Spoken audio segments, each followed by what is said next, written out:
Good morning to all of you my friends. So आज के session को हम लोग कंटिन्यू करते हैं आज के प्यारे थॉट के साथ। और आज की थॉट क्या है? Every morning you have a two choice. पहला, continue to sleep with your dreams. दूसरा, wake up and chase them. So with this thought मैं आप सभी का स्वागत करता हूं daily current affair session by the study tech में। वीडियो को कंटिन्यू करने से पहले मेरी आप सभी से पर्सनल रिक्वेस्ट होगी कि अगर आपको वीडियो पसंद आए तो प्लीज लाइक जरूर कर दीजिएगा और चैनल को सब्सक्राइब कर दीजिएगा ताकि आपको हमारी वीडियो की अपडेट मिलती रहे। दूसरा, मेरी आप सभी से प्रॉमिस होगी कि मैं आप सभी को कंटेंट रेलिवेंट प्रोवाइड करूंगा जो कि आपके further studies, exams and knowledge के लिए बहुत ज्यादा इंपॉर्टेंट होंगी। डे टू डे लाइफ में जो भी न्यूज हैं उनको मैं आपके सामने लेकर आऊंगा with vast description. Okay, so let's move on to the important news for today discussion. The first important news that Sourav Ganguly who is recently the president of BCCI. Sourav Ganguly आप सभी को जानते हैं इनको, ठीक है, बहुत ही फेमस प्लेयर रह चुके हैं और अभी रिसेंटली प्रेसिडेंट है बीसीसीआई के, ठीक है। He led the foundation stone of world third largest cricket stadium. जी हाँ, बिल्कुल सही, वर्ल्ड की तीसरी लार्जेस्ट क्रिकेट स्टेडियम ओपन होने वाला है कहां पर? इंडिया में, ठीक है। और ये हमारे जो बीसीसीआई के जो प्रेसिडेंट है सौरभ गांगुली जी ने इनका फाउंडेशन नींव रख दिया है, ठीक है। This will be open in Jaipur. ये कहां ओपन किया जाएगा? इसको जयपुर में ओपन किया जाएगा। किसके द्वारा बताया गया? और ये जो बताया गया है राजस्थान के chief minister Ashok Gehlot and BCCI president Sourav Ganguly led the foundation stone of world's third largest cricket stadium in Jaipur. So आप लोग बोलिएगा सर जब ये तीसरा world largest third stadium open किया जाएगा तो पहला और दूसरा क्या है? पहला भी आप सबको पता होना चाहिए कि पहला भी जो स्टेडियम है वो भी इंडिया में ही है, दैट इज मोटेरा स्टेडियम पहले था, लेकिन अब उसका नाम चेंज करके नरेंद्र मोदी स्टेडियम रख दिया गया है। It is in Gujarat, Gujarat के अहमदाबाद में ये है, ठीक है, which is the world largest stadium with capacity of 1,32,000 Spectator, ठीक है। मोटेरा स्टेडियम, इसको पहले हम लोग मोटेरा स्टेडियम के नाम से जाना जाते थे, लेकिन रिसेंटली अभी ये रीनेम्ड हो गया है। करेंटली इसको नरेंद्र मोदी स्टेडियम के नाम से जाना जाता है, which is in Ahmedabad, Gujarat. It's the world largest stadium with a capacity of 1,32,000 spectator, ठीक है। दूसरी जो लार्जेस्ट स्टेडियम है वो कहां है? ऑस्ट्रेलिया का मेलबर्न क्रिकेट ग्राउंड। ऑस्ट्रेलिया का मेलबर्न क्रिकेट ग्राउंड जो कि दूसरी लार्जेस्ट स्टेडियम है which has a capacity of 1,24,000 Spectator. Okay, so this is very important. और जो तीसरी बनने वाली है वो तीसरी क्या होगी? अभी ये बन जाएगी कहां पर? जयपुर में। ओके, इंडिया में पहला हो गया और ये अभी हो जाएगा इंडिया में दूसरा, second largest cricket stadium in India and the third largest in the world. India में ये क्या हो जाएगा? दूसरा लार्जेस्ट हो जाएगा और पूरी वर्ल्ड में ये तीसरा लार्जेस्ट स्टेडियम बन जाएगा।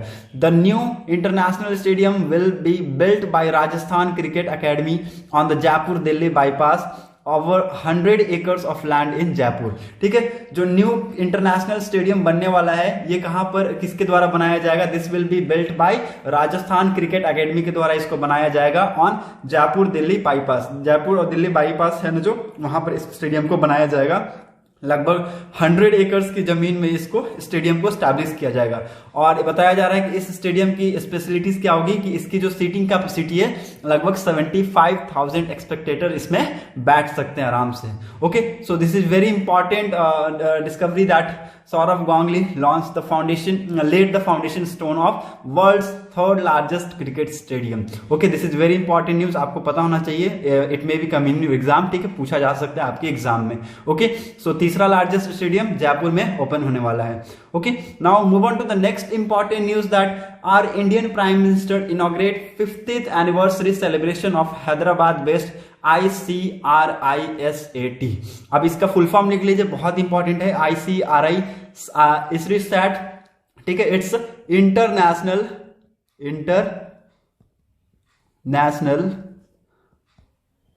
Crop research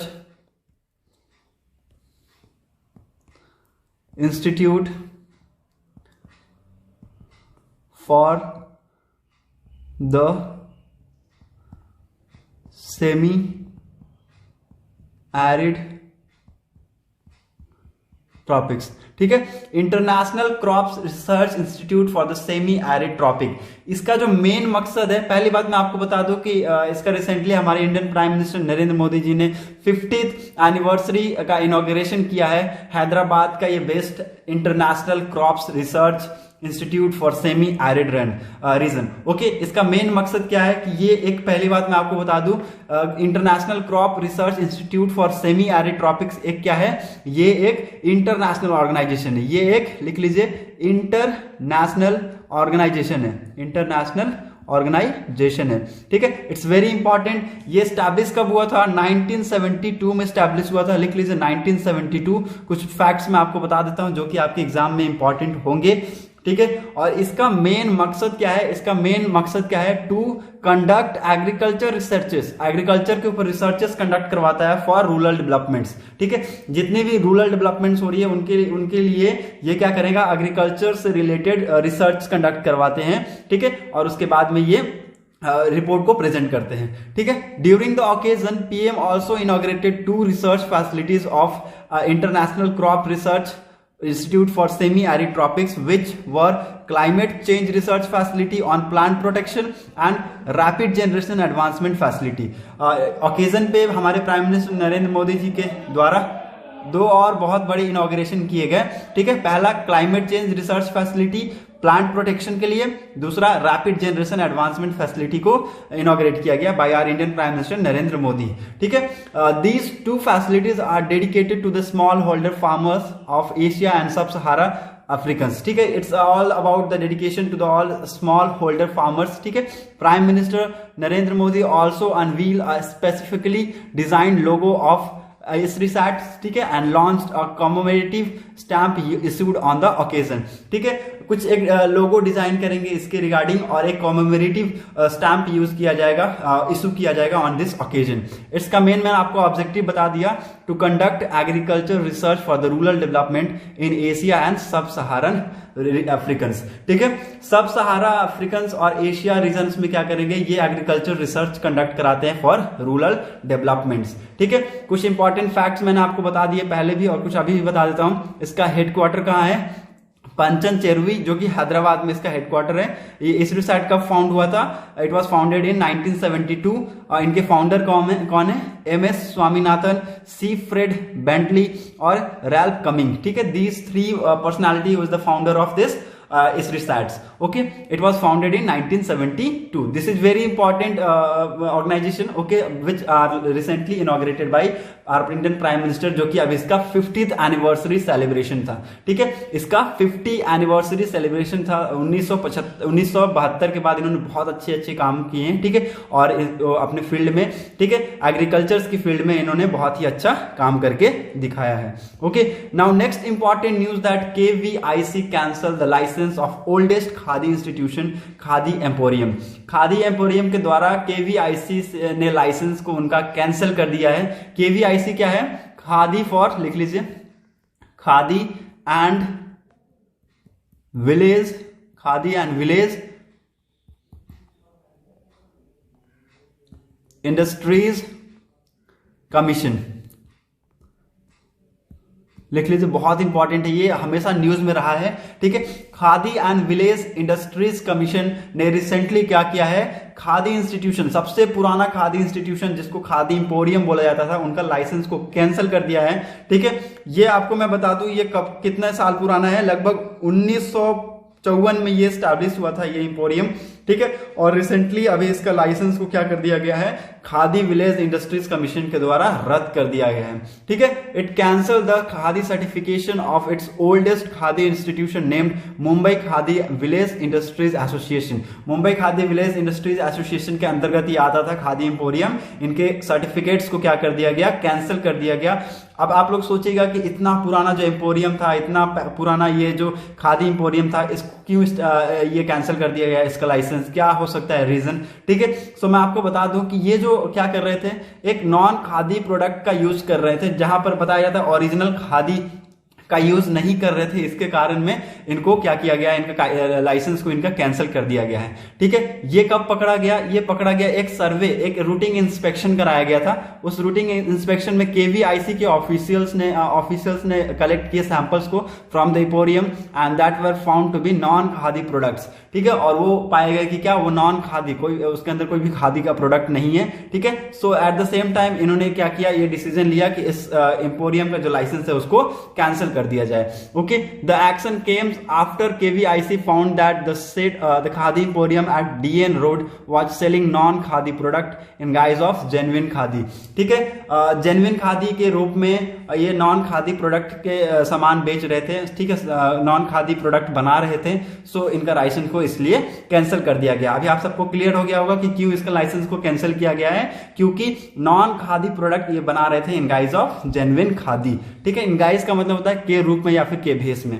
okay, KVIC issued a legal notice to MKVIA for floating the norms of the khadi certificates and khadi mark certificates issued by the commission. ठीक है, इन्होंने एक लीगल नोटिस इशू किया है, ठीक है, जो कि फ्लोटिंग जो कि नॉर्म्स को फ्लॉट करता है for the khadi certificates and khadi mark certificates issued by the commission. Okay, इसको एक्चुअली में नो लॉन्गर परमिट, मतलब कि कोई भी आगे वो जो भी खादी से रिलेटेड प्रोडक्ट बनाने की इसको कोई भी परमिशन नहीं है। केवीआईसी ने क्या किया है, ऑल्सो एक लीगल एक्शन लिया है against the MKVIA for criminal breach of trust and cheating the public at large by missing the credibility and popularity of brand khadi. ठीक है, इन्होंने एक लीगल एक्शन लिया है against this MKVIA for trust proposal, मतलब इन जो लोगों का ट्रस्ट तोड़ा है और लोगों के साथ चीटिंग की है एट लार्ज, बहुत ज्यादा मैसिव अमाउंट ऑफ लोगों के साथ इन्होंने चीटिंग की है। ठीक है, खादी नाम के ब्रांड को इन्होंने, जो ब्रांड का एक पॉपुलरिटी था उनको इन्होंने ब्रेक किया है, उनको मिसयूज किया है, उसके रिगार्डिंग में इन्होंने लीगल एक्शन लेने की बात की गई है इनके द्वारा। Okay, so KVIC cancel the license of oldest khadi institution khadi emporium. Okay, KVIC का फुल फॉर्म आपको पता चल गया, khadi and village industries commission. This is very important, again it's a very important news. Okay, आप maybe it's came in your exam.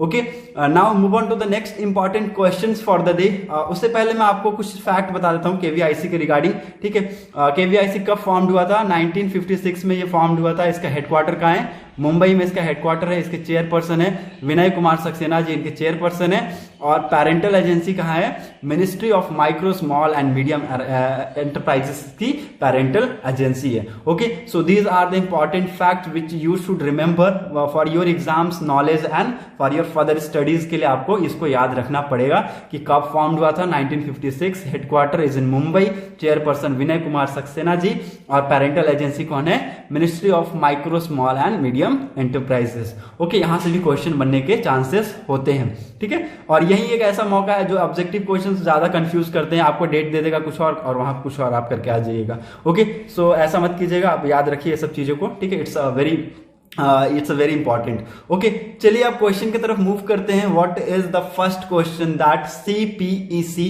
Is an economic corridor connecting Jiang region, ठीक है, Xinjiang region of China and Gwadar port of which country. अगर मैंने आपको इसका full form बता दिया तो आप इसमें से इनका ऑप्शन को मेरे को देने की जरूरत ही नहीं है, आप आंसर ऐसे ही दे दीजिएगा।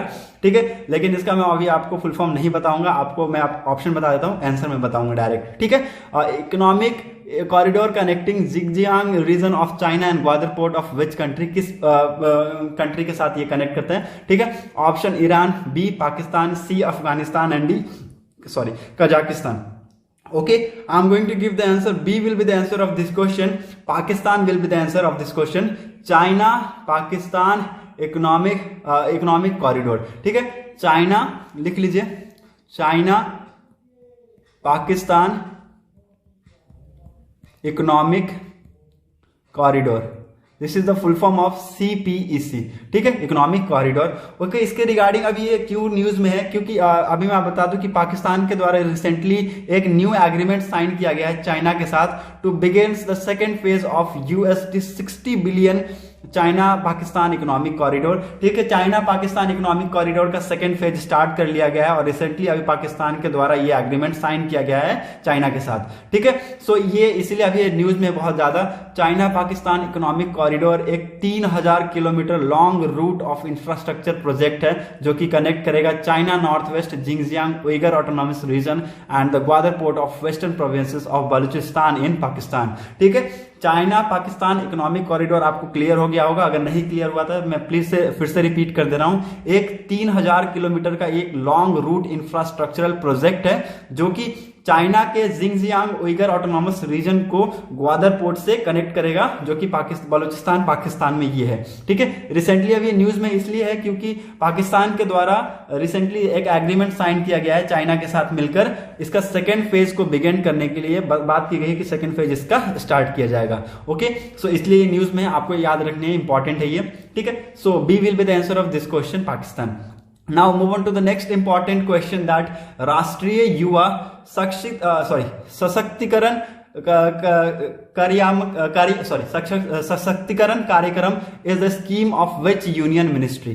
ठीक है, Rashtriya Yuva Sashaktikaran Karyakram is the scheme of which union ministry. A ministry of youth affair and sports, B ministry of education, C ministry of skill development and D ministry of labour and employment. I am going to give the answer guys. ठीक है, मैं आपको इसका answer बता दूंगा लेकिन उससे पहले आपको एक चीज मैं बता देता हूं। जो राष्ट्रीय युवा सशक्तिकरण एक स्कीम है, ये पहली बात किस मिनिस्ट्री के द्वारा लाया गया था? ये ministry of youth affairs and sports के द्वारा लाया गया था। This is very important. ठीक है, दिस इज वेरी इंपॉर्टेंट। राष्ट्रीय युवा सशक्तिकरण कार्यक्रम है, ये एक्सटेंड कर दिया गया है 15th फाइनेंस कमीशन साइकिल में।